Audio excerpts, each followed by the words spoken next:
கொஞ்ச நேரம் கொடுக்குறோம். நீங்க சொல்றதெல்லாம் எனக்கு புரியுது மேடம். அது வந்து மூளையை பாதிக்குது.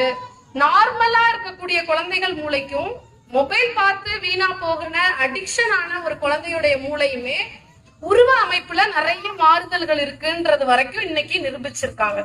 சோ எப்படிதான் அந்த அடிக்ஷனை நாங்க நிறுத்துறது மேடம் அப்படின்னா, எப்பயுமே குழந்தைகள்கிட்ட நம்ம ஒரு பிஹேவியர் வரணும்னு நம்ம எதிர்பார்க்கிறோம் அப்படின்னா அதை முதல்ல நம்ம வர வச்சுக்கணும். சோ ஃபார் சம் டிப்ஸ் நான் சொல்றேன். மொபைலை தவிர்க்கவே முடியல அப்படின்னா குழந்தைகள் இல்லாத நேரத்துல அந்த மொபைலை நீங்க பாருங்க.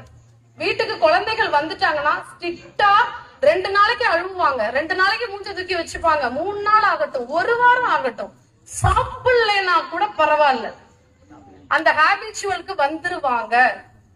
நீங்க 1 வாரம் ட்ரை பண்ணுங்க. போனை வச்சு பூட்டுங்க.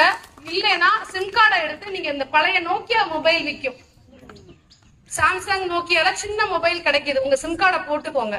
வைஃபை ஆன் பண்ணி உங்களுக்கு யூசேஜுக்கு மட்டும் பசங்க இல்லாத நேரத்துல நீங்க யூடியூப் பாருங்க, இன்ஸ்டாகிராம், வேற வழியே கிடையாது. என்னுடைய குழந்தைகளுக்கு ட்ரை பண்ணி இப்ப 1 வருஷம் ஆகுது. பிள்ளைகள் மொபைல்ன்றதே கிடையாது. ஹோம்ஒர்க் வரைக்கும் நான் தான் பார்ப்பேன். குழந்தைகள் என்னுடைய நாலேஜ் இல்லாம என் மொபைலை எடுக்க மாட்டாங்க. நான் வந்து மொத்தம் 2 மொபைல் வச்சிருக்கேன், லேப்டாப் யூஸ் பண்றேன். கேட்ஜெட் யூஸ் பண்ணாம என்னோட ஃபீல்டுக்கு நான் இருக்கவே முடியாது. பட் ஆனா என்னுடைய குழந்தைகள் யூஸ் பண்ணி கையில தோல் உரியிற அளவுக்கு ஆனாங்க. தோல் உறிஞ்சு போற அளவுக்கு ஹீட்ல கையிலயே மொபைல வச்சுட்டு, அப்போ நான் முடிவு பண்ண ஒரு விஷயத்தை தான் அப்ளை பண்ண சொல்றேன் உங்களையுமே. நான் ஒரு சின்ன மொபைல் வாங்கினேன், குழந்தைகள் இருக்கிற நேரத்துல யூஸ் பண்ண மாட்டேன். ஒரே ஒரு நாள் அட்வைஸ் பண்ணேன். திரும்ப அவங்க ஸ்கூல் விட்டு வந்து ஒரு 10 நிமிஷம் பார்த்தாதாமா எனக்கு ரிலாக்ஸா ஃபீல் ஆகுதுன்னாங்க. No no, not allowed. நீ தலைகீழ நின்னாலும், நீ அப்படியே வெறிச்சு செவுத்த பார்த்துட்டு இருந்தாலும் பரவாயில்ல. ஒரு பேரண்ட் குழந்தைய அழைச்சிட்டு வந்திருந்தாங்க, கவுன்சிலிங்காக அழைச்சிட்டு வந்திருந்தப்ப அவசரத்தை வெளியில வெயிட் பண்றா. அவளை பத்தி பேரண்ட்ட டிஸ்கஸ் பண்ணோம். டக்குன்னு அவகிட்ட என்னமா, பிள்ளை தனியா தானே உட்காந்துருக்க, அப்பா பண்றாரு, தனியா தானே உட்காந்து மொபைலை கொடுத்துட்டு வந்துடுறேன் மேடம் அப்படின்ட்டு போறாரு. மொபைல் வச்சுட்டு உட்காந்துருக்கட்டும், நாங்க பேசிடுறோம். தனியா உட்கார்ந்துருந்தா இப்ப என்ன, செவுத்த நம்மளாம் அப்படித்தானே இருந்தோம், ஓட்ட பார்த்துட்டு தானே உட்கார்ந்து இருந்தோம். ஓட்ட பார்த்துட்டு சிந்தனை பண்ணது தானே இன்னைக்கு நான் பேச்சாளர் ஆயிருக்கேன். எவ்வளவோ விஷயங்கள், இந்த ராணி குமுதம் அத்தனை புக்ஸ் இருக்கும், குடும்ப மலர்ல நான் படிச்சேன். 6th ஸ்டாண்டர்ட் 8th இன்னைக்கு ஃபேமிலி கவுன்சிலரா இருக்கேன். எதனாலனா அப்ப படிச்ச விஷயங்கள், பதிஞ்ச விஷயங்கள் தான். அப்ப வீட்டுல என்னென்ன புக்கு கிடைக்குதோ எடுத்து படிக்கணும்னு தோணும். ஏன்னா போர் அடிக்குது. இன்னைக்கு குழந்தைகளுக்கு போர் அடிக்கிறதுக்கே நம்ம விடுறது இல்ல. சோ பேரண்ட்ஸ், நீங்க முதல்ல உங்களுடைய பிஹேவியரை சேஞ்ச் பண்ணா மட்டும்தான் குழந்தைகள் மாறுவாங்க. சரியா?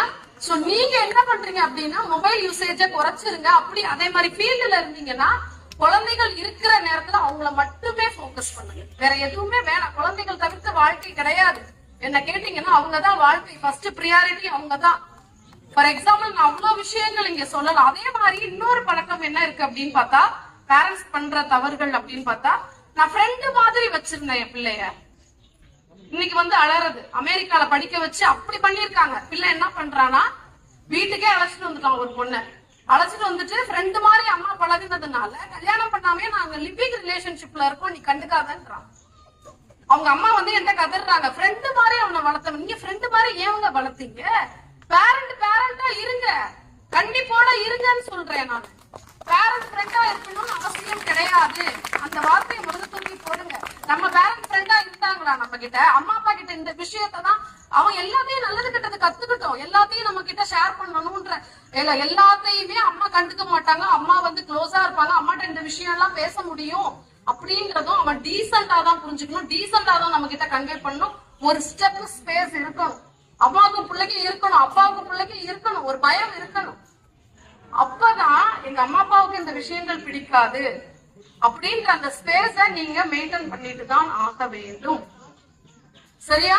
சோ இந்த 2 முக்கியமான டிப்ஸ் நான் சொல்லியிருக்கேன். இந்த கேட்ஜெட்ஸ நீங்க டோட்டலா விடுறதுக்கும், அண்ட் பேரண்ட்ஸ் இந்த மார்னிங் நீங்க ஸ்கூலுக்கு கிளப்பும் பொழுது படுற அவஸ்தை வந்து விவரிக்க முடியாத வரிகள். சரியா? அதை பொறுத்த வரைக்கும் நான் முக்கியமா இதெல்லாம் சின்ன சின்ன விஷயம் தானேன்னு நினைப்பீங்க. நானுமே அதை எக்ஸ்பீரியன்ஸ் பண்ணிட்டு தான் வந்திருக்கேன் ஆஸ் அ பேரண்டா. சோ குழந்தைகள் நீங்க மார்னிங் சீக்கிரம் அப்படியே டென்ஷன் ஆகி கிளப்பும் போது பயங்கர ஃப்ரஸ்ட்ரேஷன். அதுல அம்மா தான் பக்கா வீக்ல இருப்பீங்க. பக்கா வீக்ல வைக்கிறதுல இருந்து பாத்தீங்கன்னா ஸ்கூல் கிளம்பி அந்த கேட்டை க்ளோஸ் பண்ற வரைக்கும் அப்படி ஒரு காஞ்சனா லெவல்ல இருப்பீங்க. பட் ஆனா குழந்தைகள் பாத்துருக்கீங்களா, ஸ்கூல் கேட்ல இருந்து போகும்போது கூட இப்படி ரிலாக்ஸா போவாங்க. நீங்க ஹைப்பர் டென்ஷன்ல இருப்பீங்க, பட் அவங்க அவ்வளவு ரிலாக்ஸா இருப்பாங்க. ஏன், என்ன காரணம்னு நினைக்கிறீங்க? நீங்க ரொம்ப ஹைப்பரா பசங்களை கிளப்புவீங்க, ஆனா அவங்க ரொம்ப ரிலாக்ஸா போவாங்க. ஸ்கூலுக்கு கிளம்புவாங்க, கிளம்புறதுமே ரிலாக்ஸா கிளம்புவாங்க. நீங்க தான் புஷ் பண்ணணும். எதனால அப்படி பண்றாங்க?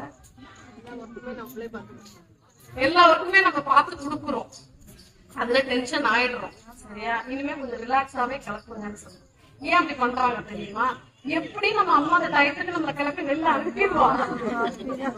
அந்த கான்பிடன்ட் அவங்களுக்கு வந்துச்சு, நம்ம தான் அதை கிரியேட் பண்ணோம். ஆனா அவங்களே எந்திரிச்சு அவங்களுக்கு அந்த ரிஸ்க் வரணும் அப்படின்னா நீங்க ஸ்லோவாகணும். 2 நாள் ஸ்கூலுக்கு லேட்டா வரட்டும், வெளியில நிக்கட்டும், எக்ஸ்பீரியன்ஸ் பண்ணட்டும். எல்லாத்தையுமே எக்ஸ்பீரியன்ஸ் பண்ண விடுங்க. பர்ஃபெக்ஷனா எதிர்பார்க்காதீங்க. முதல்ல அன்பர்ஃபெக்ஷனா ஆகட்டும், அதை அனுபவிக்கட்டும், அவமானப்படட்டும், திருப்பி அந்த புத்தி வரட்டும். நம்மளாம் அப்படித்தானே வந்தோம். எத்தனை நாள் பஸ்ல ஏறி அங்க மோதி இங்க இடிப்பட்டு ஸ்கூல் கேட்ல போய் நின்று ஹெச்எம்கிட்ட திட்டு வாங்கி கெட்ட வார்த்தைகள்லாம் திட்டு வாங்கிருப்போம். நீங்க யாரையும் ஸ்டூடெண்ட்ஸ் அந்த மாதிரி டீச்சர்ஸ் திட்ட முடியாது. நம்ம வாங்கி கிளீனிங் பனிஷ்மெண்ட், வெளியில தரையில மண்ணுல உட்கார வைப்பாங்க, நீ லேட்டா தானே வந்தது. சோ அந்த பனிஷ்மெண்ட் நமக்கு ஒரு ஒழுக்கத்தை கற்றுக் கொடுத்தது இல்ல, அது நம்மளுமே பண்ணுவோமே. கொஞ்சம் 2 நாள் வெயிட் பண்ணுங்க, எதுவுமே தலைமுறைக்கு போறதே கிடையாது.